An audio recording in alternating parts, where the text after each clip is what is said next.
नमस्कार, आप देख रहे हैं टीवी 9 राजस्थान। मैं हूं अम्बेश श्रीवास्तव। ये 8 PM शो। राजस्थान में विधायकों पर संकट एक मंडरा रहा है। एक विधायक पर रिश्वतखोरी का संकट है और 3 विधायकों पर कमीशनखोरी का। पार्टियां जांच कर रही हैं, पार्टियां संतुष्ट नहीं हैं जांच से, विधायकों के जवाब से। वहीं सदाचार कमेटी भी जांच कर रही है। अब सदाचार कमेटी की तरफ से क्या कुछ फाइनल रिपोर्ट आने वाली है, उसका इंतजार है। अपने सहयोगी भविष्य जानेंगे कि इन 4 विधायकों के भविष्य का क्या फैसला होने वाला है। सदाचार कमेटी और उनकी पार्टियां जो अब तक रिपोर्ट्स आई हैं, उसके आधार पर क्या कुछ आगे की रणनीति, क्या कुछ आगे की सियासत होने वाली है इन विधायकों के साथ। इन विधायकों का भविष्य कैसा रहने वाला है। जी भविष्य। अम्बेश, देखिए, जिस तरीके से कमीशनखोरी के मामले में तीनों विधायक जो हैं, बीजेपी के रेवंत राम डांगा, कांग्रेस के नीता जाटव और निर्दलीय रितु बरावत, ये जो प्रकरण पूरा सामने आया, इसके बाद जिस तरह की पॉलिटिक्स हुई है, हम कल भी बात कर रहे थे और इससे पहले भी हम लगातार चर्चा इस मामले पर कर रहे हैं। मैं जयकृष्ण पटेल वाला भी मामला मैं उस पर भी आ रहा हूं, लेकिन आप देखिए, जैसे ये मामला सामने आया तो मैंने आपसे पहले भी कहा कि सरकार, देखिए, इस मामले में थोड़ा उलझन में आ गई है। उलझन में इसलिए आ गई है क्योंकि जब ये प्रकरण सामने आया तो कांग्रेस, माफ कीजिएगा, सरकार जो है कंफ्यूज है कि भाई कार्रवाई की जाए तो किस तरीके से की जाए, क्योंकि खुद के विधायक भी हैं, कांग्रेस पार्टी के भी हैं और निर्दलीय भी हैं। तो एक तरफा कार्रवाई से तो काम नहीं चलेगा। जो एक्शन होगा उसमें कहीं ना कहीं ये दिखना चाहिए कि भाई तीनों विधायकों पर एक समान एक्शन हुआ है। अब बीएपी जो है, बीएपी पार्टी, उसने भी उस वक्त सरकार को घेरना तुरंत शुरू कर दिया कि देखिए, हमारे जब जयकृष्ण पटेल का वीडियो सामने आया था तब तो है आप तुरंत एक्शन लेने के गिरफ्तारी भी हो गई और तमाम चीज़ें हो गई। तो राजकुमार राउत ने भी उस वक्त सोशल मीडिया पर पोस्ट करके सरकार को घेरा था। अब देखिए, उलझन किस बात की है कि भाई किस तरीके से एक्शन लिया जाए। अब चूंकि मामला काफ़ी गंभीर है, क्योंकि अगर विधायक निधि में ही कमीशनखोरी हो रही है तो आप समझ सकते हैं कितना गंभीर मामला है लोकतंत्र की। मैंने पहले अपने एक वीडियो में कहा कि ये तस्वीरें इसलिए गंभीर है क्योंकि ये एक सड़ा हुआ सिस्टम दिखाती हैं। ये दिखाती है कि लोकतंत्र की जड़ें कितनी सड़ चुकी हैं। अब अगर इस पर एक्शन नहीं हुआ तो फिर ये मान लीजिए कि आप लोकतांत्रिक व्यवस्थाओं पर से भरोसा उठना लोगों का शुरू हो जाएगा या हो चुका है, और इस पर एक्शन दिखाना ज़रूरी है। तो देखिए, अब सरकार हो सकता है कि थोड़ा कंफ्यूजन में हो कि कैसे इस पर एक्शन हो। इसीलिए देखिए, अभी तक बीएपी का जो मामला है, जयकृष्ण पटेल का जो मामला है, उसमें तमाम एक्शन हुआ था, तमाम चीज़ें हुई, हाईकोर्ट तक मामला गया, हाईकोर्ट से जमानत पर जयकृष्ण पटेल बाहर है, वो मामला हाईकोर्ट में विचाराधीन है। बावजूद इसके उनको बुलाया गया। देखिए, अभी सदाचार कमेटी के सामने तीनों विधायक जिन पर कमीशनखोरी के आरोप है विधायक निधि में, वो पेश हुए थे। उसके बाद जो स्टिंग ऑपरेशन करने वाला पक्ष है, जो न्यूज़ एजेंसी है, उसकी तरफ से वीडियो बनाने वाले लोग भी वहाँ पेश हुए, ओरिजिनल वीडियो दिया। जो सोशल मीडिया पर वायरल वीडियोस हैं उसके अलावा ओरिजिनल वीडियो दिया कि भाई आप देख लीजिए, और दावा किया कि हमने बनाया है, कबूल किया कि ये वीडियो हमने बनाया है और ये है ओरिजिनल वीडियो। क्योंकि आप वायरल वीडियो के सहारे तो सदाचार कमेटी जांच नहीं कर पाएगी कि भाई उसमें कितने, कोई उनके पास रिकॉर्डेड डॉक्यूमेंट तो होना चाहिए ना कि जाँच किस आधार पर करें। तो न्यूज़ एजेंसी ने वो वीडियो भी दिया कि ये मूल वीडियो है, आप इस पर जांच कीजिए। अब समय मांगा गया था इन तीनों विधायकों की तरफ से कि आप अपने सबूत लाइए। इन्होंने, विधायकों ने कहा था कि हमें थोड़ा समय दीजिए, हम सबूत देंगे। तो वो समय तो दे दिया गया, लेकिन अब एक बार फिर से कह दिया गया कि आप आइए। 6 तारीख को बुला लिया गया, तलब कर लिया गया कि सबूत लेकर आइए और दीजिए जवाब। मुझे लगता है कि अभी एक गंभीर एक्शन, बड़ा एक्शन इसमें दिखेगा। इसमें खास बात यह है कि जयकृष्ण पटेल को भी तलब कर लिया गया कि 7 तारीख को आप भी आइए सबूत लेकर। उनको भी एक आ गया कि 7 तारीख को आपको भी सबूत लेकर आना है। उनका भी तो वीडियो आया था ना जी, उनका वीडियो आया था। उसके बाद ने बकायदा गिरफ्तार किया था, हाथ पे स्याही लगा के। लेकिन चौंकाने वाली बात यह है कि अभी इन तीनों विधायकों का मामला कोर्ट में तो है नहीं जी, लेकिन जयकृष्ण पटेल हाईकोर्ट से जमानत ले चुके हैं। तो कुल मिलाकर के क्या इस तरह की कोई चीज चल रही है कि भाई सबको एक बार इस परिधि में लेकर आया जाए जिस पर इस आरोप लगे हैं, और फिर थोड़ा सा प्रेशर भी पॉलिटिकल पार्टीज पर बनेगा कि इस मामले में थोड़ा सा हल्का हाथ रखें। क्या इस तरह की कोई सोच विचार में ये सरकार पड़ी हुई है, ये आगे देखना होगा। क्योंकि जब तक एक्शन नहीं होगा तब तक इस तरह के सवाल जो है, जो बात मैं कह रहा हूँ, ये सवाल के दायरे में है, ये कोई स्टेटमेंट नहीं है अम्बेश। क्योंकि जब तक इसमें कोई ठोस एक्शन नहीं दिखेगा, जनता तो पूछती रहेगी ना भाई कि भाई आपके विधायक कमीशनखोरी सेट कर रहे हैं, फिर आप क्या कर रहे हैं।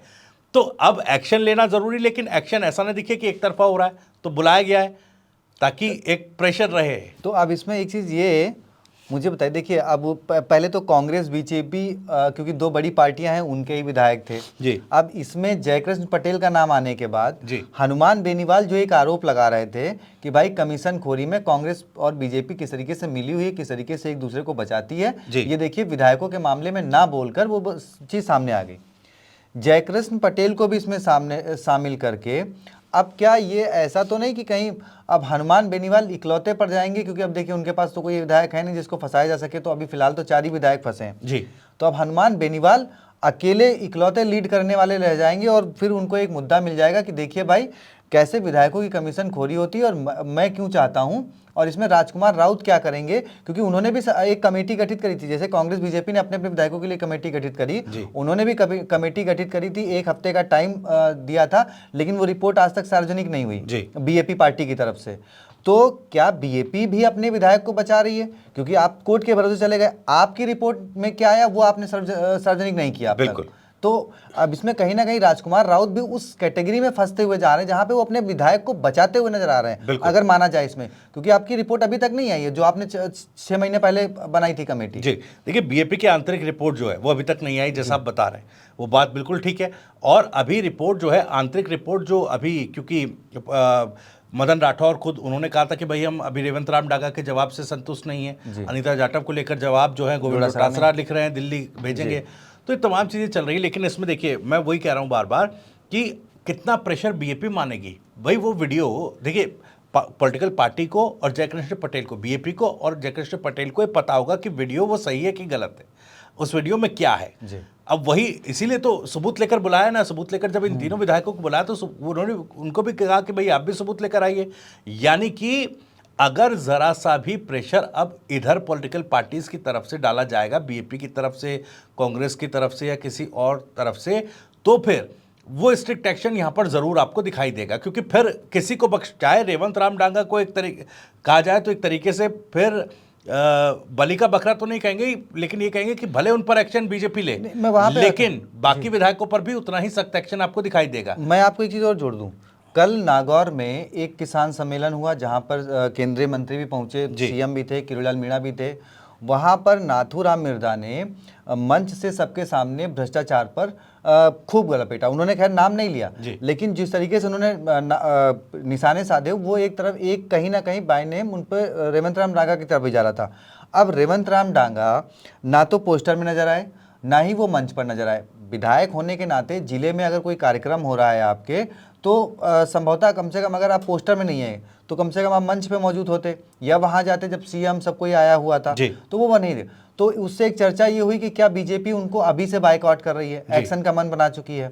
तो बीजेपी तो अपने विधायक को साइडलाइन करने के मन बना चुकी है, तो क्या ऐसी भी वो नहीं देखिए बिल्कुल अम्बेश, आप बिल्कुल सही कह रहे हैं कि, लेकिन मैं इसमें शब्द इस्तेमाल ये बाइकआउट का नहीं करूंगा, मैं इसमें शब्द इस्तेमाल ये करूंगा कि अभी दूरी बना ली है। जी, दूरी बना ली है कि भाई जब तक ये विवाद चल रहा है तब तक हम आपसे दूर रहेंगे। अब चाहे वो सरकारी कार्यक्रम का कोई पोस्टर हो या फिर उस पर मंच जो हो, वहां पर आपकी मौजूदगी नहीं चाहिए हमें, क्योंकि वो सीधे सीधे सरकार की इमेज पर बड़ा डेंट देगा। आप इस बात को समझिए, जितना प्रेशर इस मामले में सरकार पर है, सरकार गंभीरता से समझ रही है कि यहां पर अगर दूसरी पार्टियों ने प्रेशर बनाया है तो एक्शन लेना ही होगा। और देखिए पॉलिटिक्स जो है अम्बेश, वो थोड़ा सा पर्दों के पीछे या पर्दों के पीछे होती है। अब ठीक है, हम कह दें एक्शन हुआ कि नहीं हुआ, सरकार एक्शन लेने जा रही है कि नहीं ले जा रही है, क्योंकि इसमें बाइनरी नहीं हो सकते हम कि हाँ या ना, क्योंकि अब सरकार भी ये देख रही है कि दूसरी पॉलिटिकल पार्टीज, बीएपी या फिर कांग्रेस किस तरह का प्रेशर सरकार पर डालेगी या डाल रही है। अब सरकार ने एक ट्रेलर दे दिया उनको कि बीएपी विधायक को भी बुला लिया है। अब आप अगर शांत रहेंगे, अब आप इस मैटर पर अगर शांत दिखेंगे तो सरकार हो सकता है थोड़ी नरमी बरते और इस मामले को रफा दफा करने की कोशिश करे। और ये मैं सिर्फ जनता के कयास और सवालों से कह रहा हूँ। नहीं, लेकिन मुझे लगता है कि अब हमें थोड़ा इस लीक से हटके एक बात ये कर लेनी चाहिए। मैं आपसे एक सवाल करता हूँ कि जब अंता के जो विधायक थे जिनको सजा हुई 3 साल की, उसके बाद जब उनको सस्पेंड नहीं किया गया, मुझे अभी नाम नहीं याद आ रहा है, जिसके बाद कंवरलाल मीणा, कांग्रेस ने खूब हो हल्ला मचाया, स्पीकर से जवाब मांगा कि भाई जब सजा हो गई है तो उनको सस्पेंड क्यों नहीं किया गया। तो स्पीकर ने कहा भाई एक प्रक्रिया है, प्रक्रिया के तहत कार्रवाई होगी, ऐसे आपके कह देने से नहीं होगी। कांग्रेस ने खूब हो हल्ला किया। अब जब विधायक के वीडियो हैं। क्या अगर इसमें कांग्रेस विधायक नहीं शामिल होती तो कांग्रेस इतनी शांति से बैठी होती? और अगर ये सिर्फ अन्य विधायकों का मामला होता, जिस प्रकार जयकृष्ण पटेल तुरंत गिरफ्तार हुए, उनकी विधायकी पर भी सवाल होने के लिए तुरंत लिख दिया गया कि भाई ये विधायक रहेंगे कि नहीं रहेंगे।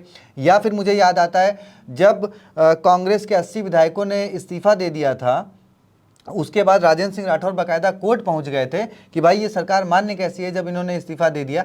तो इस तरीके के जब विवाद आते हैं और जब अलग अलग आते हैं तब दोनों ही पार्टियां या सारी पार्टियां कहा जाए तो विरोध में मोर्चा खोल देती हैं। लेकिन जब अब इस बार एक एक करके सबके फंसे हुए हैं जी, तो सब चुप बैठे हुए देखिए हैं। कांग्रेस पार्टी जैसा आप कह रहे थे वो तो मैं बिल्कुल आप ठीक कह रहे हैं। कांग्रेस पार्टी कंवरलाल मीणा मामले पर इतनी मुखर क्यों थी? देखिए उस वक्त जो कंवरलाल मीणा का मामला सामने आया, उस वक्त चूंकि वो एक जुडिशियल मामला भी था, कोर्ट की तरफ से कंवरलाल मीणा को सजा सुनाई गई थी 2 साल की, मुझे लगता है कि 3 साल की सजा उनको हुई थी, और उसके बाद उनकी जो विधायकी है वो चली गई। लेकिन वो मामला बरसों पुराना है जी। उसमें कोई अभी प्रत्यक्ष प्रमाण जिस पर कोई नैरेटिव सेट किया जा सके, इस तरह का कोई मामला नहीं है।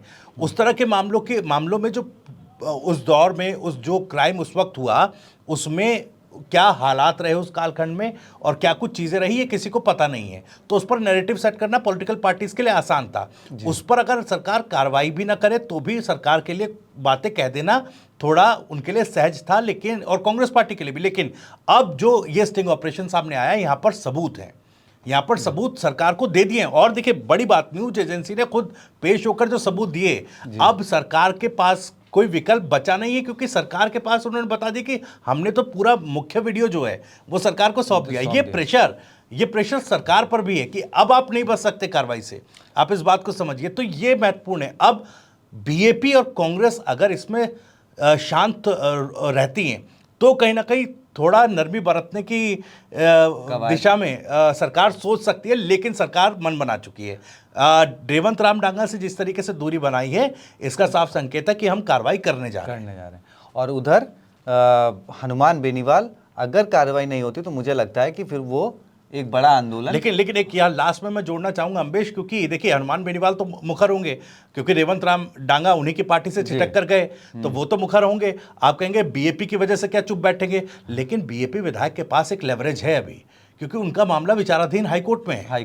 तो वो कह सकते हैं कि देखिए आप क्या कर रहे हैं। जब हाईकोर्ट ने वो जो वीडियो है हाईकोर्ट के सामने भी है, हाईकोर्ट ने उन्हें जमानत दी है, तो वो एक लेवरेज उनके पास है। अब देखना होगा इस लेवरेज के साथ साथ वो किस तरह का रुख अपनाएंगे, इस पर नजरें टिकी। चलिए तो देखते हैं सदाचार कमेटी की रिपोर्ट, उसके बाद हनुमान बेनीवाल और जो विपक्ष है और जो 4 विधायक, क्या कुछ उनका होने वाला है। इंतज़ार करते हैं कमेटी की रिपोर्ट का, और जो भी कुछ होगा आपको ला के बताएंगे। बहरहाल आपकी क्या राय है इन 4 विधायकों के बारे में कमेंट बॉक्स में बताएं। वीडियो को शेयर करें, चैनल को सब्सक्राइब करें। शुक्रिया।